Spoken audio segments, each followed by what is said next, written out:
Yeah, the music that you're hearing right now is the song John Agar Rules from the Dead Elvi. The song appears by permission of the Dead Elvi.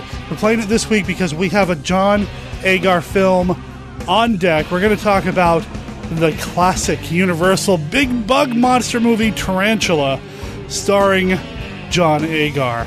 I'm Derek M. Cook, and I'm joined by Dr. Gangrene, the award-winning horror host, also known as Larry Underwood. He chose Tarantula for the movie to talk about this week.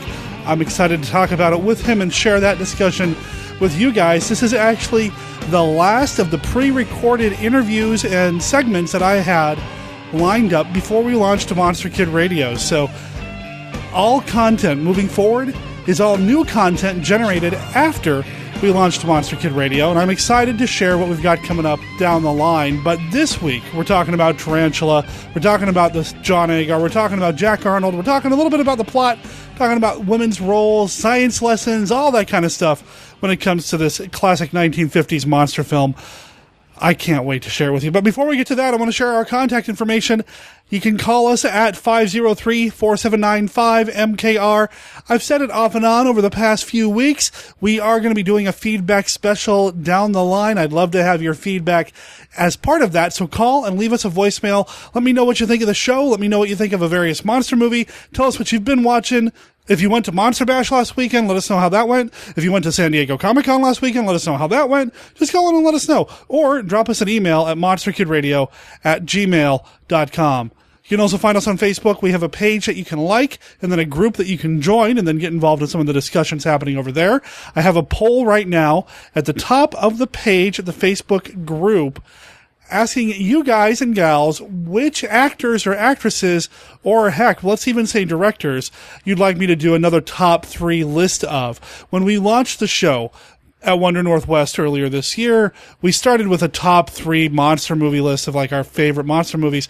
Well, I'd love to do that with some more actors and actresses and directors, and I think Vincent Price right now is at the top of the list. But if you have one that you want to throw out there, I think Whit Bissell came up, which is awesome because I love Whit Bissell.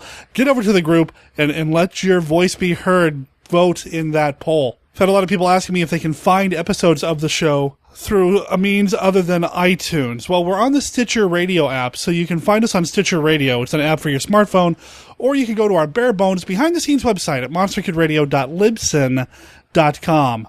Of course, monsterkidradio.net is where everything else is, links to our YouTube page, our Live 365 channel, our Flickr album, and everything else that we got going on here, including the show notes for this episode, which will include links to Dr. Gangrene's website, which is just drgangrene.com. That's drgangrene.com, as well as a link to his Amazon page, because the brother's an author, and he's got a handful of material available for Amazon Kindle.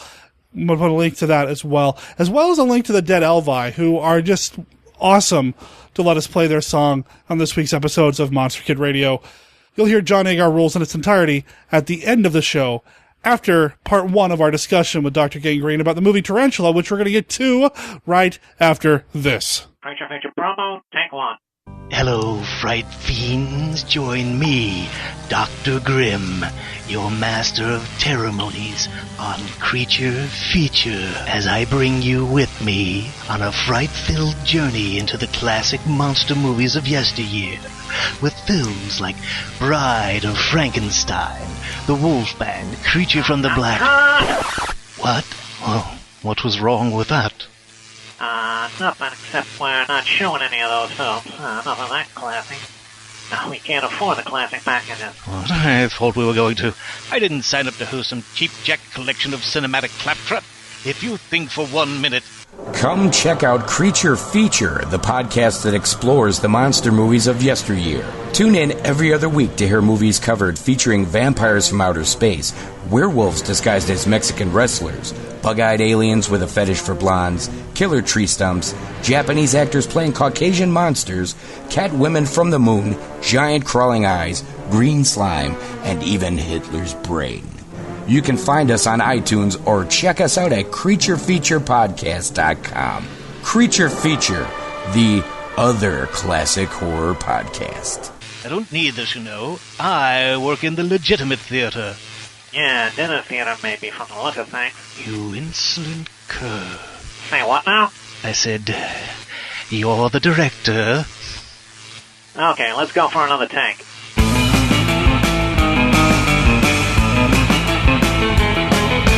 When it comes to big bug movies, you think of them, you think of Earth versus the Giant Spider, and of course, you think of Tarantula from 1955 from director Jack Arnold. And my friend, Dr. Gangrene, also known as Larry Underwood, suggested we talk about this movie for this episode of Monster Kid Radio to talk about this film. How you doing, man?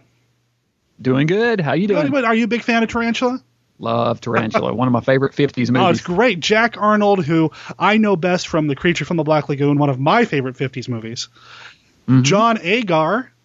Love John Agar. John Agar rules. You can't really say much more about John. When you think 50s sci-fi, I think of John Agar. Yeah. And, of course, he was in the Creature sequel, Revenge of the Creature, with director Jack Arnold, of course. And, we've got some really good special effects in here, some great music.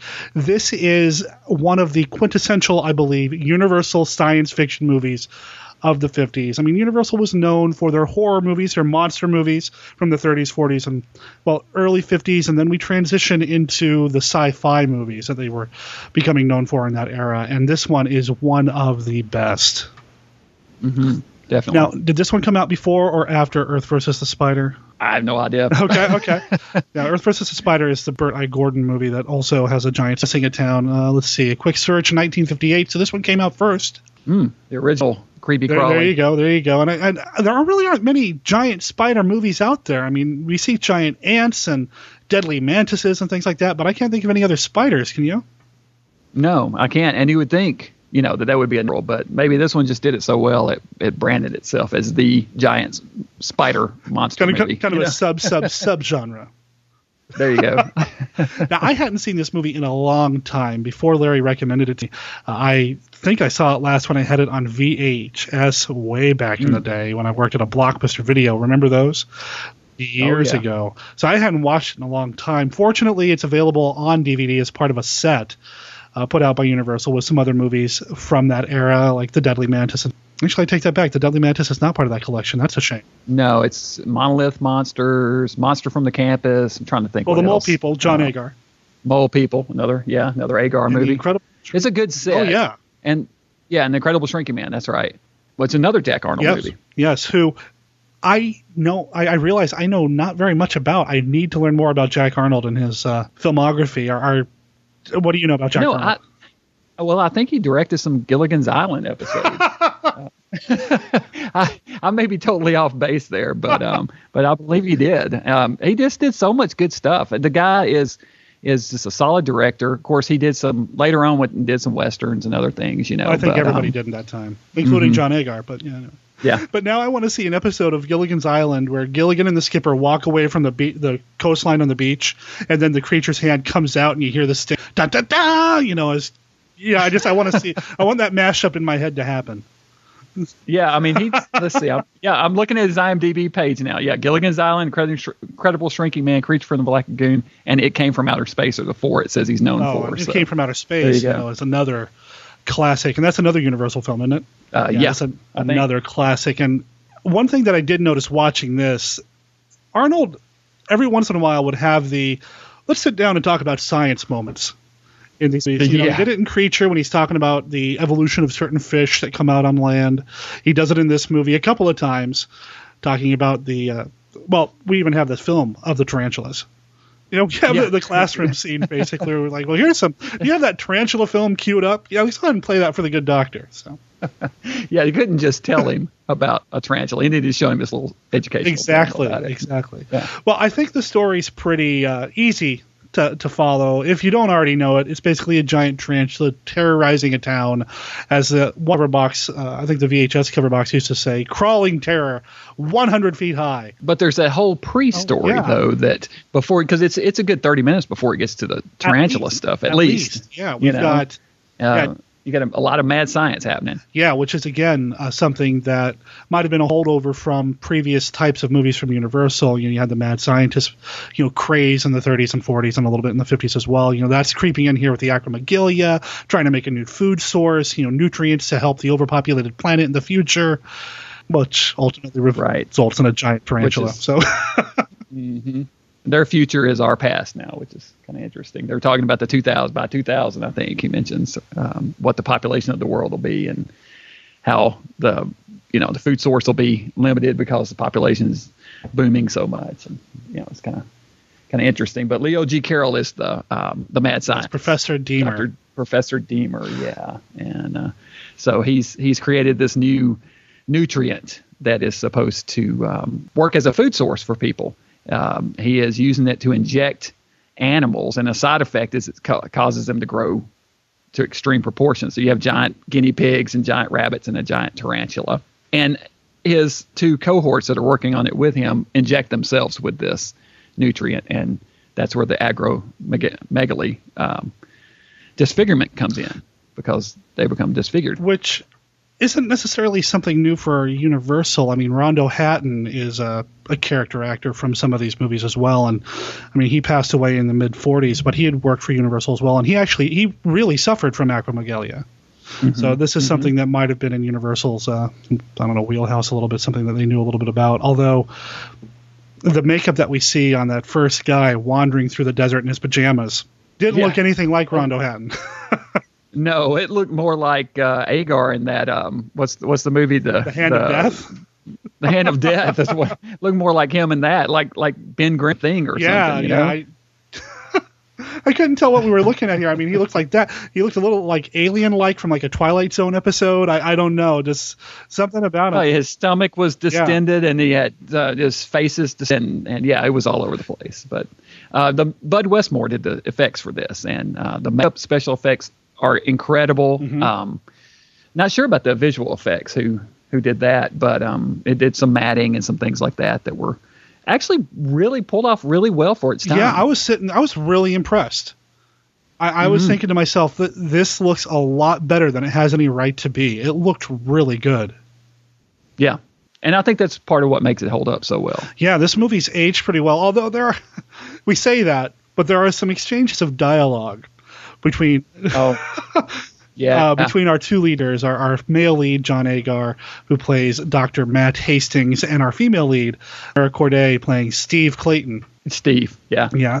I love how older movies always give women men's names. I mean, it's just kind of the thing. But in general, the whole attitude towards women is so archaic in this. I mean, it's really chauvinistic movie in terms of its approach towards women. It is.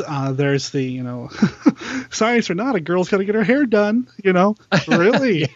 Really. And before that, when Dr. Hastings is driving her to Professor Deemer's home to start working for him, a lady scientist, give women the vote and see what happens?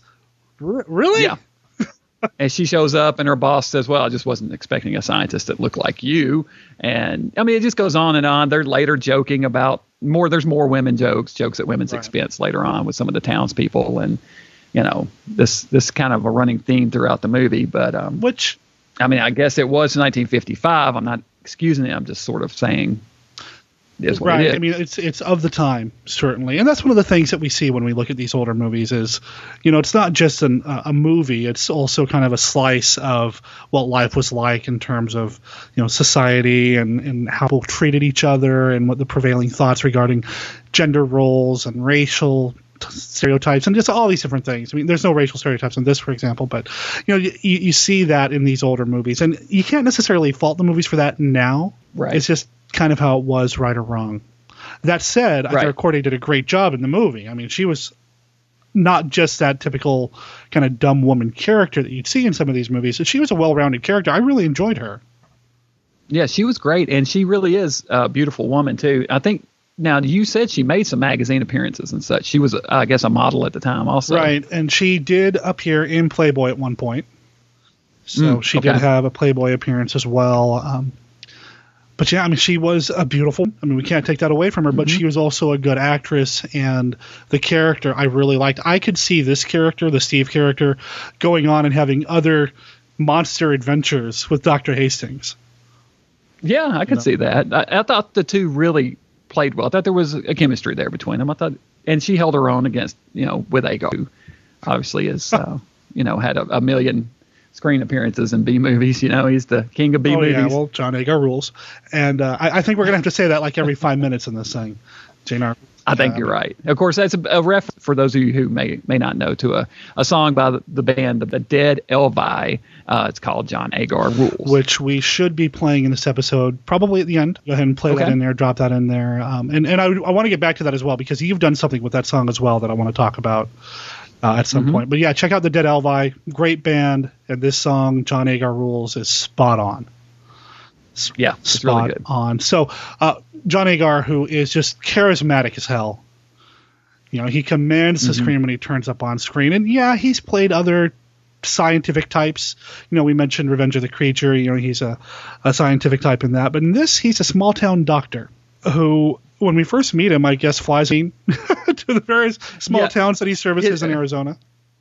I rewatched it this morning. That's the first thing I got a kick out of, was that he flies his own small, two-seater into town, hops out, and immediately jumps into a waiting convertible automobile and drives off in a convertible that just I guess they knew he was coming, so they had it waiting for him on the landing strip there.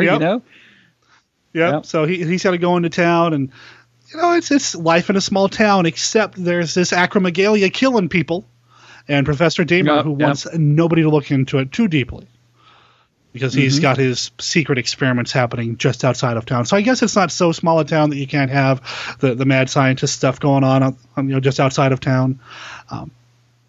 And I guess, it's got an airstrip to fly into, so. It's private. Personally flown jet. Right. And then he calls ahead and says, by the way, I'll be there in about 20 minutes. Get the car ready, would you? Yeah. Brilliant. So, so he shows up in town, and they sort of start, investing. Immediately gets a call from the sheriff, who is Nestor Paiva. Who also appeared in Creature from the Black Lagoon. Yeah, he was Lucas. And Revenge of the Creature. I could play 6 Degrees of Creature from the Black Lagoon with this movie. I got this, You got Agar, Jack Arnold, Nestor Paiva. Mara Corday was in The Black Scorpion with Richard Denny. There's all sorts of connections here, so. Yeah, well, Arnold obviously has certain actors he was comfortable with, and reused there, as all directors. Well, and if it's a Universal production, they've got the Universal stock, basically, the people that are on contract to them. So, but Paiva doesn't really do. He's totally different from the Captain Lucas. He really is. I had forgotten it was the same guy until I sat down to watch it again this time, and then I realized, wait a minute, and. As a character actor, he was a totally different type. I was really impressed. Yeah, he did a good job. So he's kind of the local sheriff, and he's got this body that turned up. So as soon as the doc shows up in town, he gives him a call and says, "Hey, I need you over here. We got a body. Come look at it." And Agar immediately diagnoses it as acromegalia, but he's like, this can't be, because I just saw this guy not that long ago, and this is a chronic condition, and obviously this would have just occurred, so can't be. And Professor Demer says, well, that is what it is. That this is, you are right in your diagnosis, and kind of we go from there. Immediately, he seems like he's hiding something.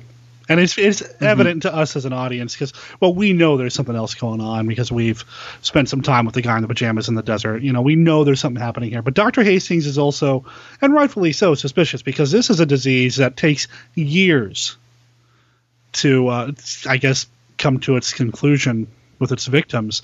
This guy got it in 4 days. Is that what we said? Yeah, something like that. And he's dead, and that's not right. And Dr. Hastings won't let it go. There's something a little creepy here. But the sheriff's like, well, I'm going to look into it. But, it's not like he wants to ruffle any feathers. Yeah, Demer's a well-respected member of the community, and he, as he says, you can't stack up your knowledge against someone with years of experience like Demer, so we'll just sort of let it go. At one point when Dr. Hastings is proven wrong about something, the sheriff will, well, next time there's an issue, I'll just call a doctor from Phoenix, whoa. Right. It does go preachy, like you mentioned before, with the sign, a little heavy-handed on the scientific explanation of the bonding agents for the serum that they've created, and this and that, and kind of make sure that this rubber science is how it works. But exactly. But they do spend a good amount of time on that, and you learn that he's created this formula that he wants to use to solve the world's food supply problem. that they anticipate. And he's bringing in Steve to help him out as a research assistant. But before Steve gets there, there's an accident at the lab. Because you said there were 2 other people working with Deemer. We saw one die in the pre-credit sequence. The other guy comes back, and he's also suffering from the acromegalia. And there's a struggle, a fight, and a fire. And the tarantula escapes during the fracas. The glass cage is broken. The tarantula, which is at this point about maybe 3.5 feet long, tall, a couple feet tall. It escapes and crawls out into the desert, where it continues to mutate and grow. And grow. And, I want to talk about the lab real quick. We mentioned the matte special effects. They're on full display here in the lab because we don't just see the giant spider. We see the giant, is it a rabbit and then a guinea pig? And, Professor Deemer is walking between the camera and the giant animal in the background, and I couldn't see the matte lines. It looked really good. It did. Well, the fact that the cages were shot from straight on and they were so rectangular that they were able to mat it perfectly in those cages, and it was just really an ingenious way to shoot that scene. And it really holds up. I mean, it looks great. But, this is the same guy that directed The Incredible Shrinking Man, and those effects are great also. True. That's true.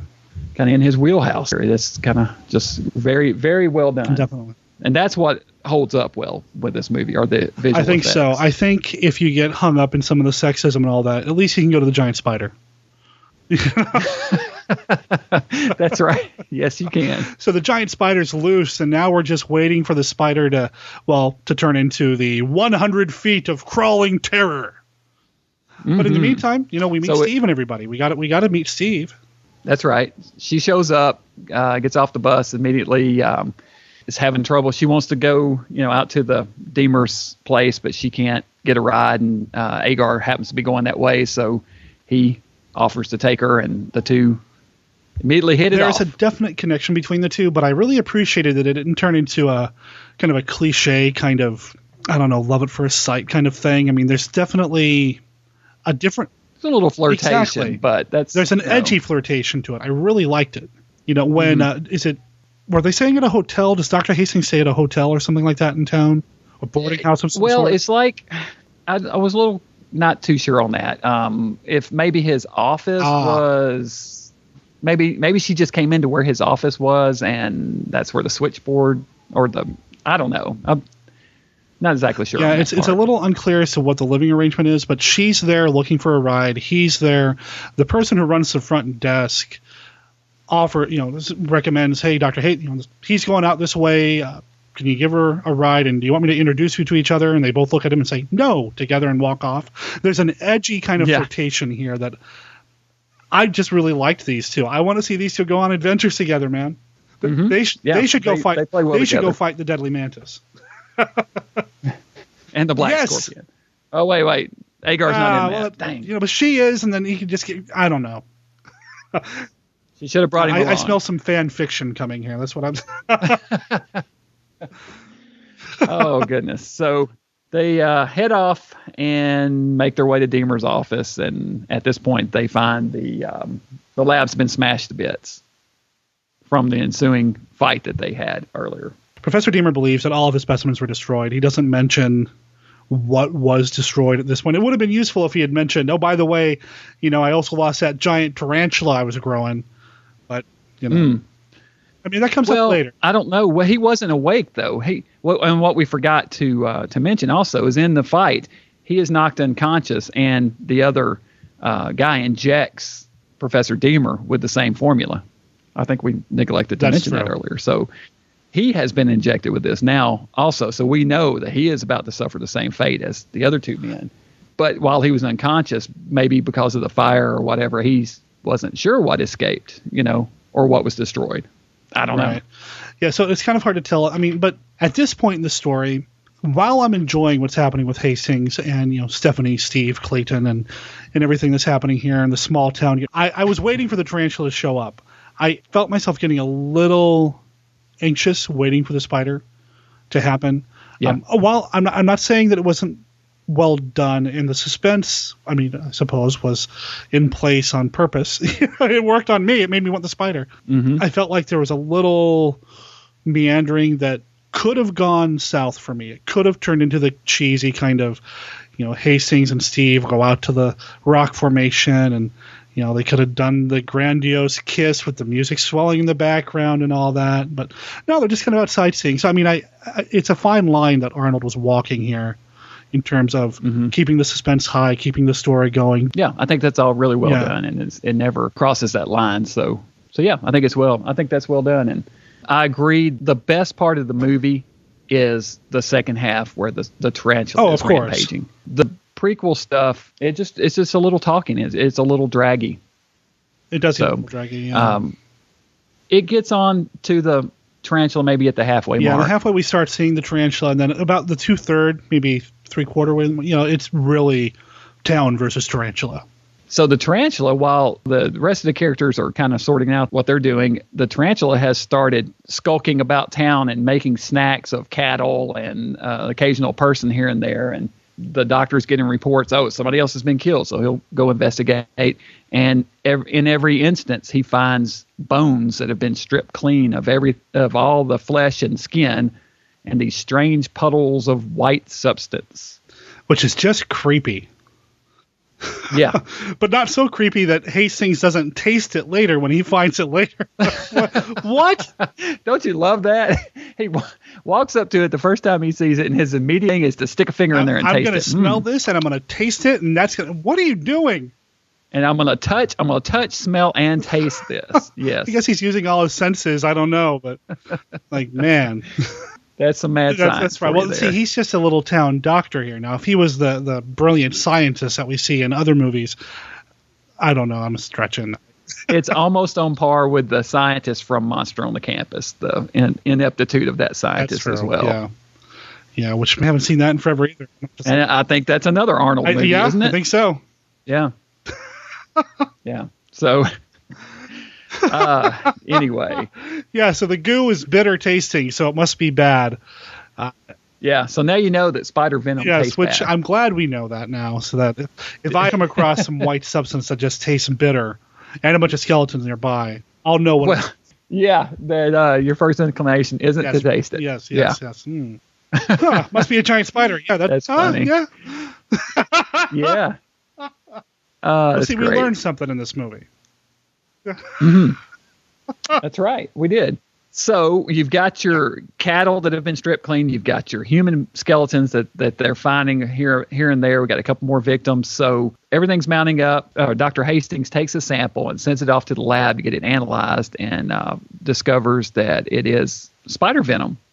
So he starts putting two and two together and starts suspecting that there's a spider on the rampage. Exactly. And later on, Professor Deemer does mention they were working on a tarantula as well, which of all the things to be working on in terms of like nutrients and things like that, it does seem weird that they were trying to feed a tarantula to me, because a tarantula is about as far away from a human being as you can get. Yeah. I mean, I understand they're trying to make a foodstuff for the world population and all that. So you test it on mammals. You got the giant guinea pig and the giant rabbit, but why a tarantula? Yep, because he had an ape. There was a small monkey there, and he didn't apparently inject it with the monkey, although I was thinking to myself, we could have King Kong running around in the desert here if they had. That might have been kind of cool. Giant.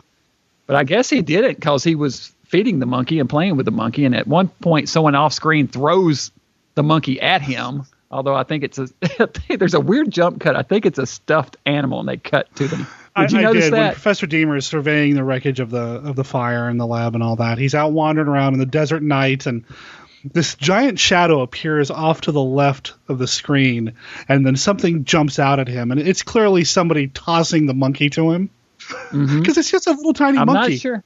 Yeah, and I'm not sure if it's the monkey or a stuffed animal, but there's a weird jump cut that suddenly he's holding the little monkey in his hand and petting it. So it's clearly somebody tossing whatever to Leo Carroll. It's just I didn't catch. It's like, what? It's an odd thing. There are a few things about this movie that I find a little odd. I mean, I really enjoyed this movie, okay? And I started to criticize it a little bit, and I do have some other criticisms about the end.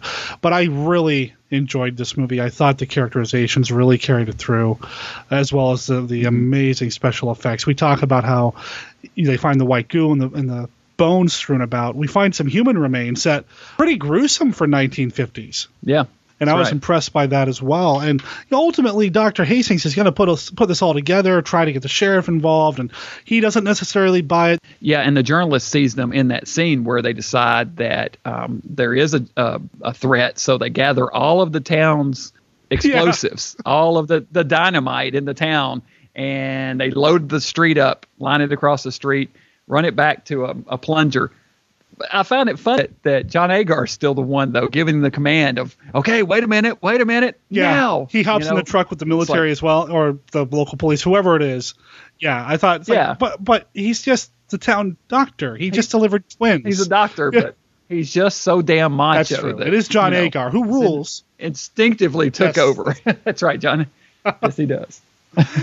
So they blow up the dynamite, which doesn't harm the giant tarantula at all. It continues stalking. So they run from it and immediately drive straight back to town. It's like, okay, there's a giant tarantula following us. Let's drive right into town so it'll follow us. Let's go back to where everybody else is living, where we have no more dynamite. As we commented earlier, there's no more dynamite in town. So they head back to town. But fortunately, we have Clint Eastwood to the rescue. Clint Eastwood piloting a bunch of stock footage, coming in to save the day. In a fighter jet. We saw earlier that they had scrambled 4 fighter jets, and they come shrieking into town and start bombing the tarantula as it's making its way towards the city that they had fumbled to. They threw rockets at it, and then they dropped napalm on it, and then that's that. And I think Clint Eastwood, he's not even credited in this, is he? I don't know that he is. Of course, he is on IMDb, and everybody knows now that he's in it, but I don't know that he's listed on the end credits. And of course, he was one of the Universal, stock actors. He was on contract to them, so they kind of put him wherever they needed him. He was also in Revenge of the Creature, which was his first film. So, he had worked with Jack Arnold as well. And then Clint Eastwood and Mara Corday actually were friends. I don't know if their friendship started here, but later in life they became friends as well, and she appeared in a lot of his movies later on, like in The Rookie and a few other things here and there for Clint. So it's not a stretch to think they met for the first time. Yeah, working for Universal one way or the other. So that's kind of cool too. You got another connection there. And, Clint Eastwood does less in this movie in terms of performance because he's just got the thing over his face, the mask over his face. Whereas at least in Revenge of the Creature, he plays the bumbling scientist who can't hold on to his rat. Yeah, that's right. No, all you see really are his eyes, and he throws some dialogue, and that's about it. He's in the cockpit of a plane with the gas mask on the air mask. And they save the day, burning tarantula in the background, everybody's cheering, end credits. All of this action with the tarantula happens like in the last 15 minutes of the movie. It all seems jam-packed in there right at the very end. And one of the biggest complaints that I have about the movie, and again, I'm not trying to dog on it because I do enjoy the movie quite a bit, it seems like the town is saved through no fault, I suppose, or no work on behalf of our leads. They are saved by the stock footage that turns up, the fighter pilots that turn up at the end. That had nothing to do with the story at all. They just happened to turn up, and I know they called him in and all, but it would have been more satisfying for me if John Agar was in the jet. Just because we saw that he could fly. He's got a small plane. Well, that is true. Maybe he could have dropped some kind of something to catch the spider on fire out of his I don't know, plane. Just something to make it more of a personal victory for Agar and company. That's what I would have liked to have seen. That said, the special effects of the spider being attacked, the matte jobs, the burning spider, all of it just looked really good. And, I'm a big soundtrack collector. People who know me know that I collect film scores, and I love the music in this. I love the 50s sci-fi music, especially from Universal. That's really what makes this feel like a big film, like a Universal classic is the music, Herman Stein is the composer on this. And the opening shot of the Universal logo is that same stinger that you get from Creature from the Black Lagoon. It kind of became their sci-fi stinger for a few movies. They would just kind of recycle it. But Herman Stein also worked on Creature and Revenge and all those others. So, of course, he's along for the ride with Jack Arnold. And it's just a great score. I really enjoy it quite a bit. And, again, John Agar rules. You can't go wrong with John Agar in the lead. Absolutely.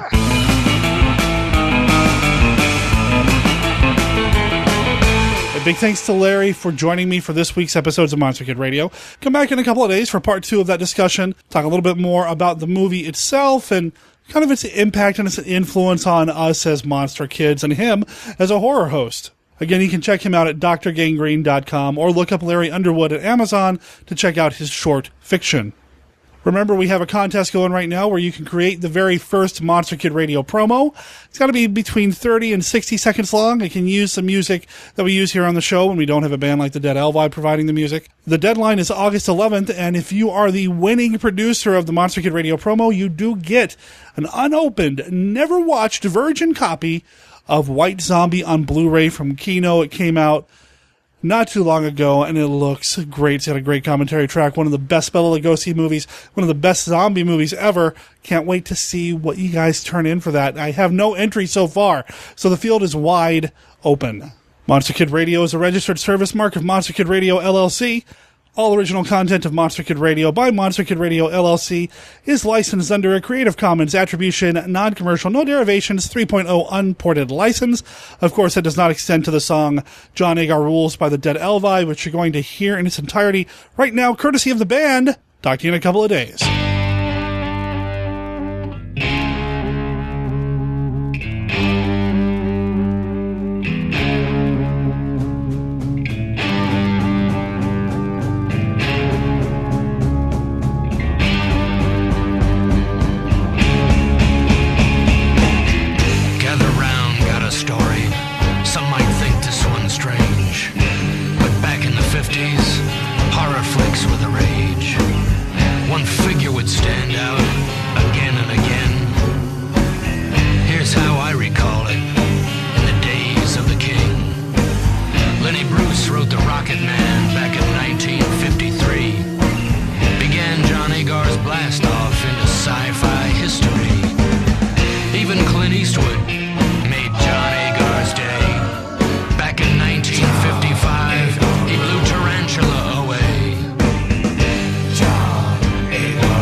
Prehistoric planet made him smile. He'd fight Zontor